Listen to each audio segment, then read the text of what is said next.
मला काय विचारू नको तू, आई बाबांना विचार, त्यांचा विचार केल्यास काय तू. काय गाव गाव करतोस, काय गाव सुटलाय. नमस्कार भावनो. नमस्कार. ते बागण्यांचा घर कुठं आहे? तिकडे आहे. कुठं तिकडं?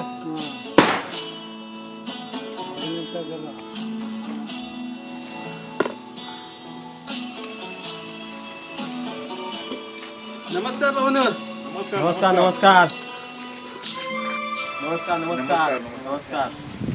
किती किती एकर आहे तिकडे? किती जागा आहे तुमची? तिकडे माझं 20-22 गुंठ आहे. मागच्या बाजूला आणि इकडं आहे 15-16 गुंठा. ही कुणाची जागा आहे? ही काय आपली जमीन नाही, ही शेजाऱ्यांची आहे. मग घराचं काय फायनल करून टाकू आपण. मग काय उद्या करूया फायनल? घरात फायनल करून टाकू. फायनल करूया उद्या. कागदपत्रे ओके दाखवा आम्हाला सर्व.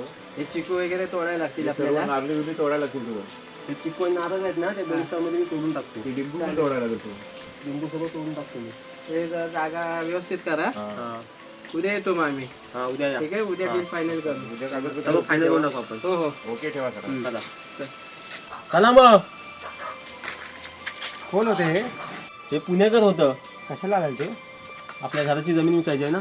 तुम्हाला एका शब्दांत तरी विचारलास का जमीन विकायची तर? आणि जमीन विकून कुठं राहणार आपण? अरे आपल्या अंजा पंजांची जमीन आहे, ती विकून राहणार कुठे आम्ही? करणार काय आम्ही? 2 भाऊ आहेत तुझ्या अजून वाटणीला, त्यांना पण अजून हिस्सा दिलेला नाही काय. आणि वाडवडिलांची जमीन आहे सर्व ही. काय ठेवलं ह्या गावात? ह्या लोकांना गावाचा काय वाटतो काय माहिती.